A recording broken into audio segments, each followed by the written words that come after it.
আজকে আমি চলে গেছিলাম ধুরন্ধর মুভি দেখতে। তার আগে চলে এসেছি একটু দুপুরের লাঞ্চ করতে। আজকে আমাদের লাঞ্চে ছিল অনেক কিছু। তো আমি আজকে এসেছি সদ্য বিয়ে বড় বউয়ের সাথে লাঞ্চ করতে, ওদের সাথে আর কি ধুরন্ধর মুভি দেখতে যাব। মুভি স্টার্ট হবে 6টার থেকে, এখন 3টের মতন বাজে।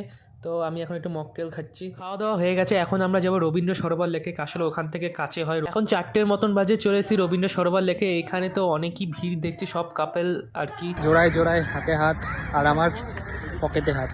আরে বাস, কত বড় একটা গাছ! এই যে হচ্ছে লেক, এই লেকটা কিন্তু অনেকটাই বড়, মাঝখানে একটা ডিপের মতন আছে। আমি এখানে ফার্স্ট টাইম আসলাম, আগে আসিনি। দূরে ওখানে একটা ব্রিজও আছে, ওখানে গাড়ি পারাপার হচ্ছে। আমাদের মুভি 6টার থেকে, তো আজ 2 ঘন্টার মতন আছে, কিন্তু আমরা 4:30-5টার দিকে বেরিয়ে যাবো এখান থেকে। জায়গাটা কিন্তু সত্যি খুবই ভালো, শান্তশিষ্ট খুব পরিবেশ, শুধু আশেপাশে কাপেল ভর্তি। তো আমি লেকের পাশে একটা জায়গায় বসে রয়েছি, আর আমার সামনে যে শুধু কাপেল যাচ্ছে। আমার পাশেও একটা কাপেল বসে রয়েছে, আর আমি সিঙ্গেল হয়ে বসে রয়েছি তাদের পাশে। আমাকে দেখা হেভি লাগছে মুখের স্ক্রিন গুলো। হ্যালো, এখানে ভালো লাগছে কিন্তু একটা ফটো প্লিজ প্লিজ প্লিজ, এভাবে ভালো লাগছে। সিনেমা হলে কিন্তু ঢুকে গেছি, এটা হচ্ছে নবীনাতে, আর একদম সামনের সিটে বসে রয়েছি আমি। আর অনেকদিন পরে কিন্তু আমি সিনেমা হলে এরকম আসলাম, সেই লাস্ট কোভিডের আগে এসেছিলাম।